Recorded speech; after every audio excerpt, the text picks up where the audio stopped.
আজকে শেয়ার করছি একদম অনুষ্ঠান বাড়ির মতো সর্ষে পাবদা রেসিপি, যেটা বানানো ভীষণ সহজ আর খেতেও কিন্তু একদম অনুষ্ঠান বাড়ির মতোই হয়। তার জন্য প্রথমে পাবদা মাছগুলোকে ধুয়ে নুন, হলুদ আর সর্ষের তেল মাখিয়ে নেবার পর মিক্সির বাটিতে 2 চামচ সর্ষে, পোস্ত, সামান্য আদা, ঝাল বুঝে কয়েকটা কাঁচা লঙ্কা, সামান্য নুন আর জল দিয়ে একটা মিহি মতো পেস্ট বানিয়ে নিলাম। এবার কড়ায় সর্ষের তেল গরম হলে মাছগুলো এক এক করে তেলে দিয়ে 2 পিঠ হালকা লাল করে ভেজে তুলে নিয়ে বাকি সবকটাও ভেজে নেওয়া হয়ে গেলে ওই তেলেই সামান্য কালো জিরে ফোড়নে দিয়ে বানিয়ে রাখা পেস্টটা দিয়ে মিডিয়াম আঁচে 5 থেকে 6 মিনিট ভালো করে ভেজে নেওয়া হয়ে গেলে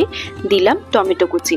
সামান্য একটু চিনি, হাফ টিস্পুন হলুদ গুঁড়ো আর লঙ্কা গুঁড়ো, 2টো চেরা কাঁচা লঙ্কা দিয়ে আরও মিনিট 2 কষিয়ে নিয়ে পরিমাণ মতো জল দিয়ে ফুটতে ছেড়ে দেব। কিছুক্ষণ পর এরকম ফুটতে শুরু করলে এক এক করে ভেজে রাখা মাছগুলো সব ঝোলে ডুবিয়ে উপর থেকে সামান্য ধনেপাতা কুচি আর একটু সর্ষের তেল ছড়িয়ে নামিয়ে নিলেই তৈরি সর্ষে পাবদা। অবশ্যই একবার বানিও আর আজকের রেসিপিটা কেমন লাগলো লিখে জানাতে ভুলো না।